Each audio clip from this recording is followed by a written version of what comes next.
On the day of our honeymoon departure, he unexpectedly handed me divorce papers. "I'm taking my whole family with me. If you don't like it, we'll get divorced," he stated bluntly. "Fine, but I'm still single, you know?" I screamed in my mind as he stood there dumbfounded. "Take that." "My name is Emma, I'm 35 years old, and I work at a real estate company. I find my work fulfilling, and I've been lucky to have supportive colleagues. However, my personal life lacks any particular hobbies, and I've never had a boyfriend." Secretly, I felt anxious. My friends were all getting married, one after another, reaching their peak at 30. There were only a few of us who were still single. My juniors also left the company one after another, and each time it felt like a stab in the chest. That's when I met Brian through a friend's introduction. He was 2 years younger and had a smile that tickled my maternal instincts. He spoke few words but always listened to my opinions when making decisions. He always prioritized my thoughts. Never having any experience with men before, I quickly fell for Brian's personality. Our relationship developed smoothly. When I mentioned marriage, he responded, "Then let's get married." When it came to marriage, a dozen decisions had to be made: the wedding ceremony, honeymoon, and a new home to live together. It was a once-in-a-lifetime major event, so I wanted to make decisions together. But no matter what we decided, he would always listen to my opinion, never expressing his own, just agreeing with me. Brian's personality felt a bit unreliable, and I started to feel dissatisfied with him. There was another thing that troubled me: my relationship with my mother-in-law. She was completely different from Brian's easygoing nature. She didn't listen to my opinions and immediately imposed her own ideas. "Emma, when you get married, of course, you'll quit your job and focus on taking care of the house, right? At your age, if you don't hurry, you won't be able to have children.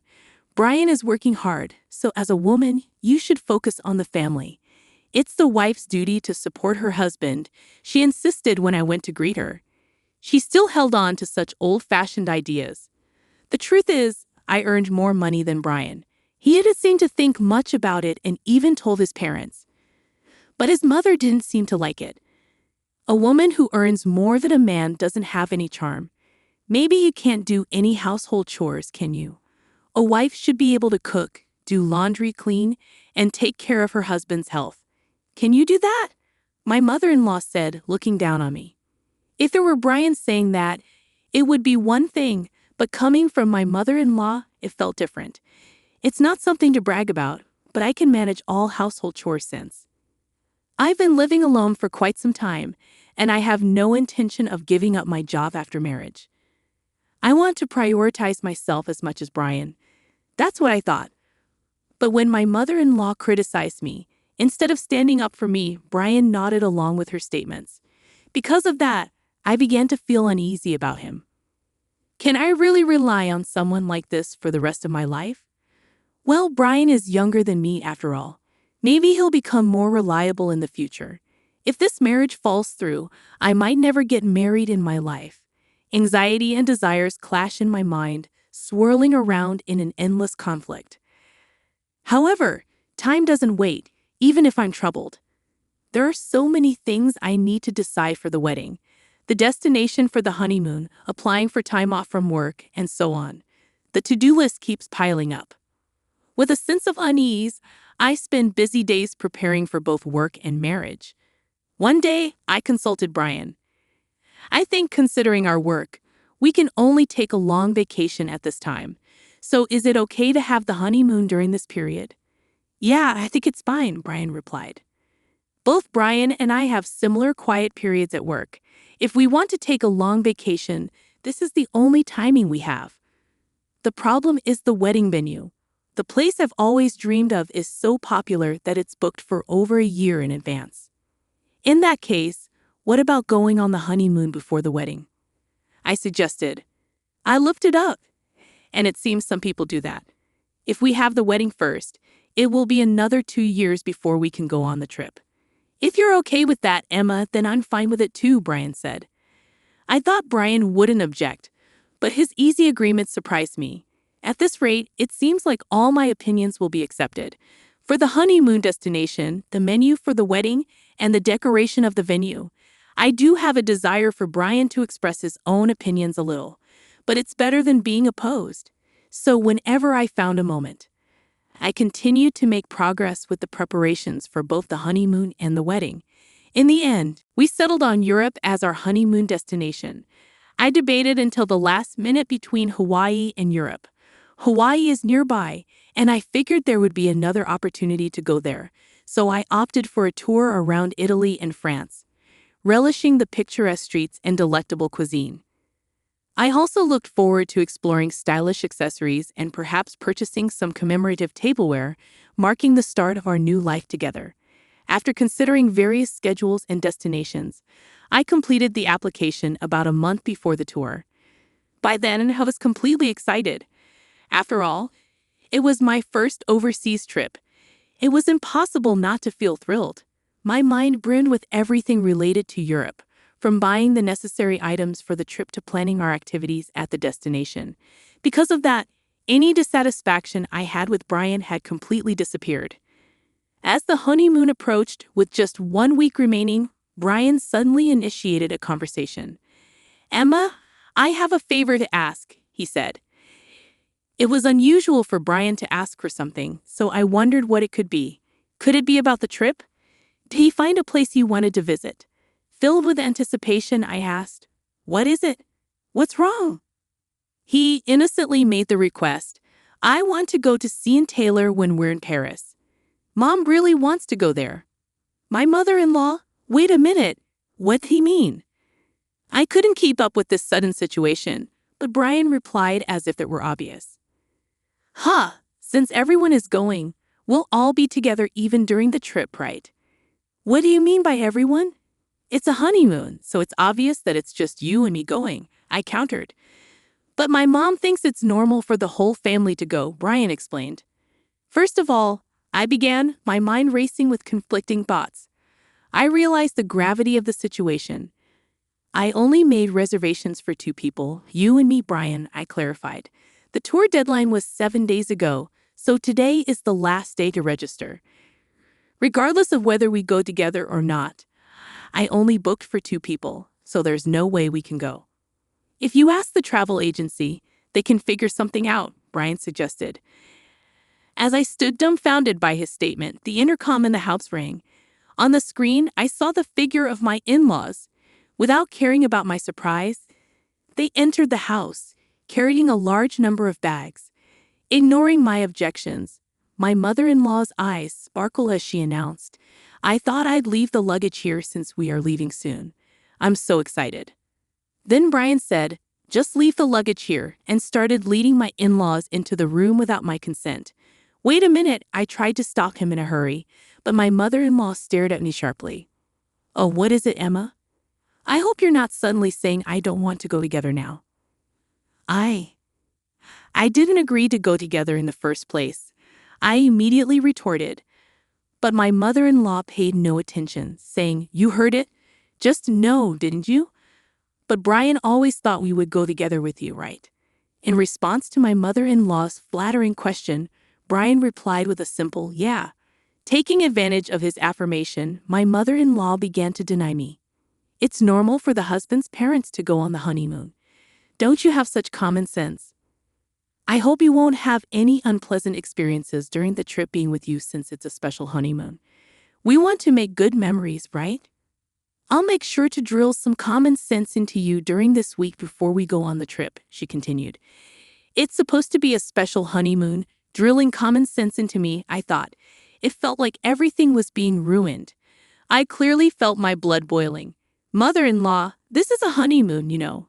Normally, it's supposed to be just the husband and wife going, right?" I stood my ground, realizing that if I continued to listen to my mother-in-law's side, it would jeopardize the future I desired. I was determined to avoid that at all costs. However, my mother-in-law stubbornly refused to compromise. Not only that, but she also began to deny me.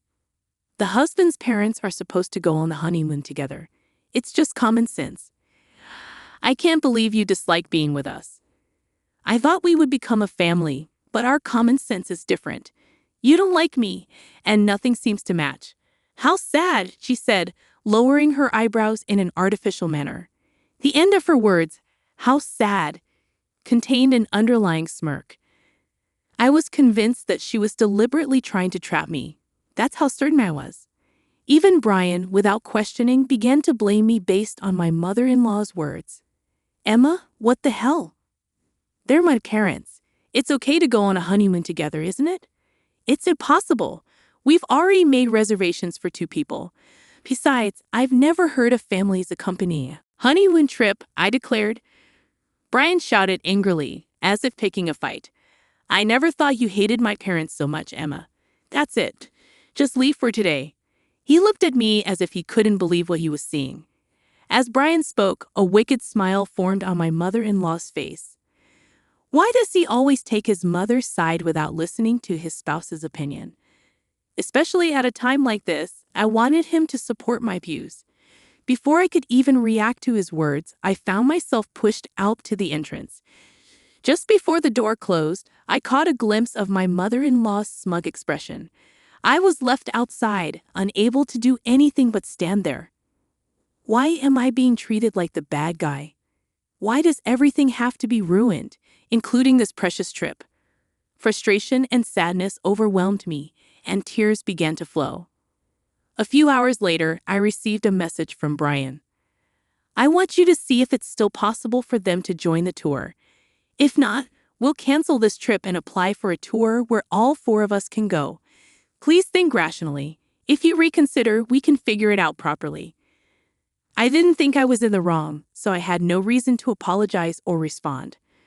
Brian must have been angry too because there was no contact after that message. Time passed, and the day of our honeymoon departure finally arrived. I couldn't imagine enjoying it in my current state, but we had been preparing for this honeymoon for a month. I couldn't refuse. As I prepared to leave the house with a heavy heart, the intercom rang. Brian had come to pick me up.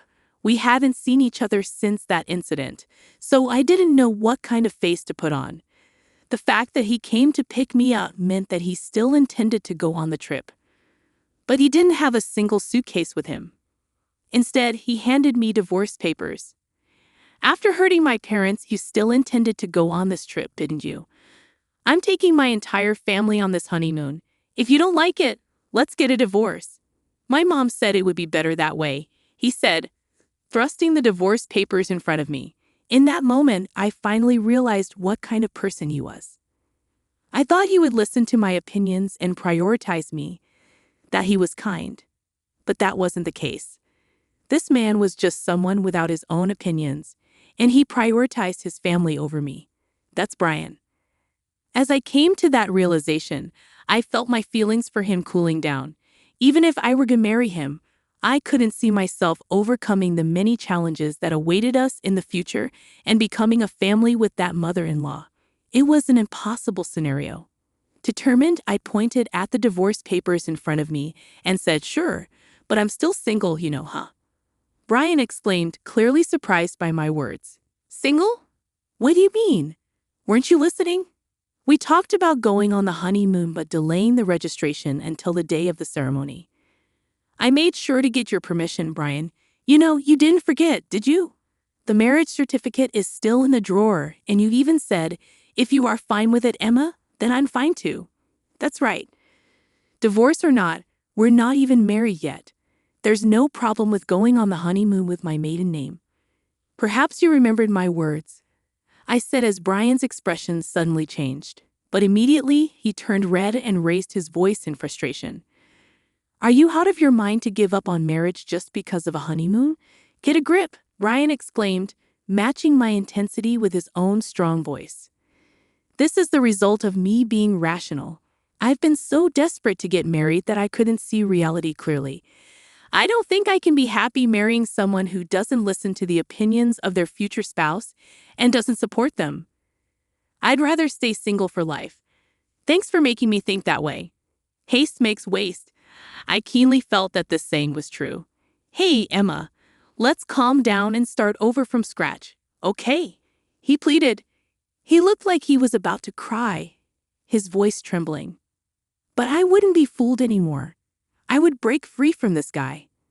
Without realizing it, I found myself shouting loudly at Brian, "If you're so desperate for a family trip, why don't you go with your family of 3? But in return, you'll have to plan everything from the tour reservations to the itinerary all by yourself. After always relying on others, it's about time you experience the difficulty yourself. If you think you can handle it, go ahead, you indecisive man." I pulled out the marriage certificate from the drawer and tore it to shreds in front of Brian. In response to the sudden turn of events, his mouth was left hanging open. Overwhelmed by my determination, Brian was completely taken aback. "Well, do you understand how serious? Now I refuse to have a future that's pitch black. It's over between you and me. Why don't you hurry back to your beloved mommy and cry to her, you mama's boy?" Leaving a dumbfounded Brian behind, I slammed the front door shut. Given his demeanor, he might actually go cry to his mother.